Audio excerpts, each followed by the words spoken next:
আসসালামু আলাইকুম।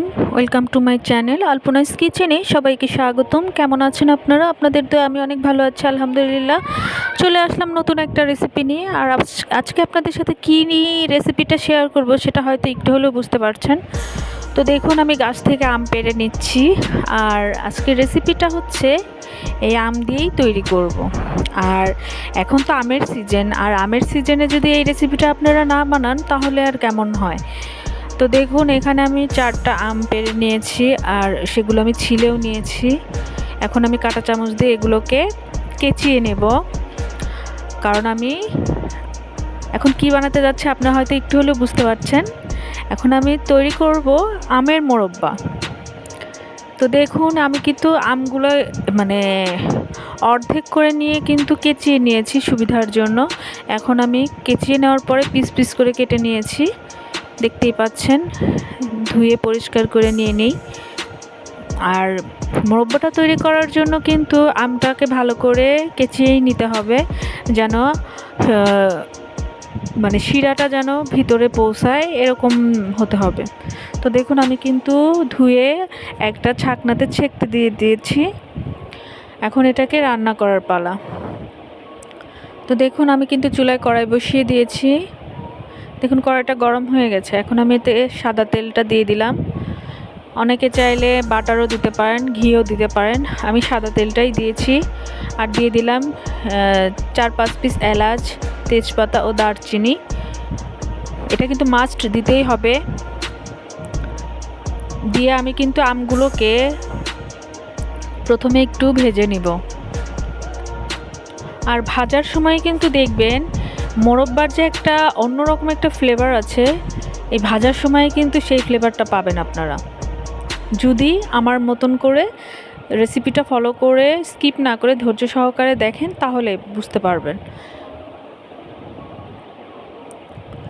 তো এভাবে কিন্তু আমি বেশ কিছুক্ষণ সময় নিয়ে, মানে হাই হিটে দিতে যাবেন না, হালকা আছে কিন্তু ভেজে নিতে হবে। আর আপনারা দেখুন, আমার আমটা কিন্তু দেখে বোঝা যাচ্ছে যে অনেকটাই সিদ্ধ হয়ে গেছে, ভাজাও হয়ে গেছে। আমি কিন্তু এই পর্যায়ে এখন চিনিটা দিয়ে দিব। আর এই চিনিটা আপনারা কিন্তু যে যার অনুযায়ী দিতে পারেন। যে মিষ্টি কম খাবে সে কম দিবেন, যে মিষ্টি বেশি খাবেন সে বেশি দিবেন। তবে মোরব্বা বানাতে কিন্তু চিনির পরিমাণটা বেশিই লাগে। আমরা কিন্তু জানি মোরব্বা মানেই হচ্ছে চিনির শিরা বা দানা দানা যে একটা ভাব থাকে সেটা। তো দেখুন, আমি এখানে প্রায় 1 কেজি পরিমাণ চিনি দিয়ে দিয়েছি 4টা আমের জন্য, কারণ আমগুলো বেশ বড় ছিল। এখন দেখুন, চিনি দেওয়ার সাথে সাথে কিন্তু পানি উঠে গেছে। এখন আমি এটাকে ধৈর্য সহকারে জাল করে নিব। তো দেখুন, অনেকটাই কিন্তু কমে গেছে। আর এটা কিন্তু অল্প সময়ে হয়নি, অনেক সময় পরেই হয়েছে, আমি ক্যামেরাতে দেখাইনি।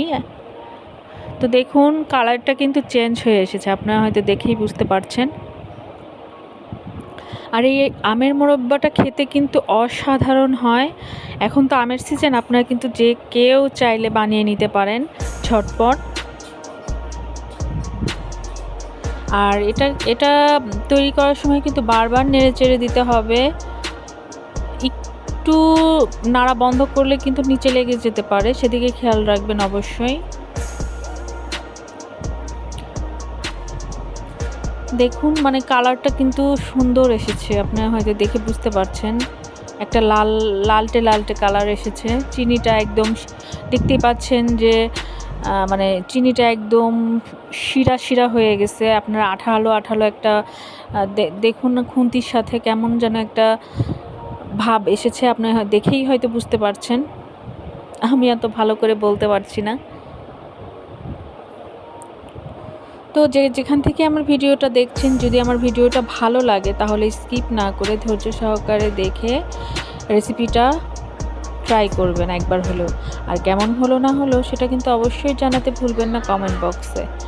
আর এই আমের মোরব্বাটা কিন্তু খেতে অসাধারণ হয়, একবার হলেও ট্রাই করে দেখবেন। আর যারা আমাকে সাবস্ক্রাইব করেননি তারা কিন্তু করে ফেলুন ঝটপট। আমাদের উচিত সবাইকেই সবার পাশে থাকা। তো দেখুন, আমার কিন্তু মোরব্বাটা হয়ে গেছে। আর কালারটা অনেক সুন্দর হয়েছে, মাশাআল্লাহ খেতেও অসাধারণ হয়েছিল। তো আজকের মতো এখানেই বিদায় নিচ্ছি, চলে আসবো অন্য কোনো সময় অন্য কোনো নতুন একটা ভিডিও নিয়ে। সবাই সুস্থ থাকবেন, ভালো থাকবেন, আর ভুল ত্রুটি হলে ক্ষমা দৃষ্টিতে দেখবেন। আল্লাহ হাফিজ।